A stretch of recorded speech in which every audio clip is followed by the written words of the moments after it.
বাড়ির উঠানেই খোঁড়া হচ্ছে ৩ সন্তানের কবর। ঈদ আনন্দের বদলে শোকে মাতম এখন পুরো বাড়ি জুড়ে। একসঙ্গে ৩ ছেলেকে হারিয়ে পাগল প্রায় মা। আরও মর্মান্তিক হলো, ঠিক ৩ বছর আগে এই রমজান মাসেই আরেক সন্তানকে হারিয়েছিলেন এই অভাগী মা। 4 ছেলের কেউই এখন আর রইল না দুঃখিনী এই মায়ের জীবনে। এইগুলো নিয়ে যাই বেরিয়ে যাবো। আমি কইছি আব্বু এখন তো সারা রাত জার্নি করে আইসো পরিবারের সাথে ঈদ আনন্দ ভাগাভাগি করতে ২৯ মার্চ সকালে ঢাকা থেকে বাড়ি ফিরেছিলেন পিরোজপুরের মঠবাড়িয়া উপজেলার বাইশকুড়া গ্রামের নাইমুজ্জামান শুভ। ভোরে বাড়ি ফিরে ছোট 2 ভাই শান্ত ও নাদিমকে সাথে নিয়ে ঈদ উপহার দেওয়ার জন্য আত্মীয়ের বাড়িতে যাচ্ছিলেন শুভ। যাবার সময় মাকে বলে গিয়েছিলেন দ্রুতই বাড়ি ফিরে ঘুমাবেন তিনি। তবে ঘুমিয়েছেন ঠিকই, কিন্তু সে ঘুম আর ভাঙবে না কখনোই।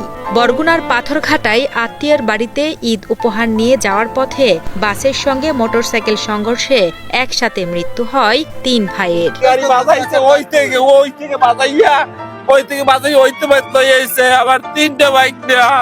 বিকট আকার একটা শব্দ হয়েছে।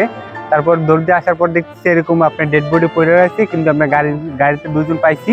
এই 2 জন আবার ধরে আমরা স্কুলের ভিতরে রেখে দিয়েছি, আর ড্রাইভার পাই নাই। এই অবস্থা। আর আমাদের এই লাইনে যত দুর্ঘটনা ঘটে, 20টা দুর্ঘটনা ঘটে, এর ভিতরে 18টা ঘটে রাজীব পরিবহনের। 29 মার্চ সকালে বরগুনার পাথরঘাটা ঢাকা সড়কের রায়হানপুর ইউনিয়নের সোনার বাংলা এলাকায় ঘটে মর্মান্তিক এই দুর্ঘটনাটি। পাথরঘাটা থেকে ঢাকাগামী রাজীব পরিবহনের একটি বাস সোনার বাংলা এলাকায় বিপরীত দিক থেকে আসা একটি মোটরসাইকেলকে চাপা দিলে ঘটনাস্থলেই প্রাণ হারান মোটরসাইকেলে থাকা 3 ভাই শুভ, শান্ত ও নাদিম। নিহতদের পারিবারিক সূত্রে জানা যায়, কয়েক বছর আগে তাদের আরেক ছোট ভাই পানিতে ডুবে মারা যায়। একজন ডাকাতে আসছে 6টার সময়, বড়জন, আর 2 জন তো বাড়িতে ছিল। ডাকাতে আসছে হইলে গাড়ি নিয়ে বের হয়ে আইছে। ওই ওর চাচার শালার ছেলেরা আর কি মনে হয় ঈদের কিছু দিছে, ওই দিয়েইতে যায়। যারা দাঁড়ায় না ঠেলতে যাইতে আছে, কিন্তু আরো 3-4 জন মিললে এখন আটটাই হেলাইছে, আটটাই মসজিদের মধ্যে আটটাই রাখছে। দুর্ঘটনার পর বাসের চালক ও সহযোগীকে মসজিদে আটকে রাখেন স্থানীয়রা। পরবর্তীতে তাদের তুলে দেওয়া হয় পুলিশের হাতে।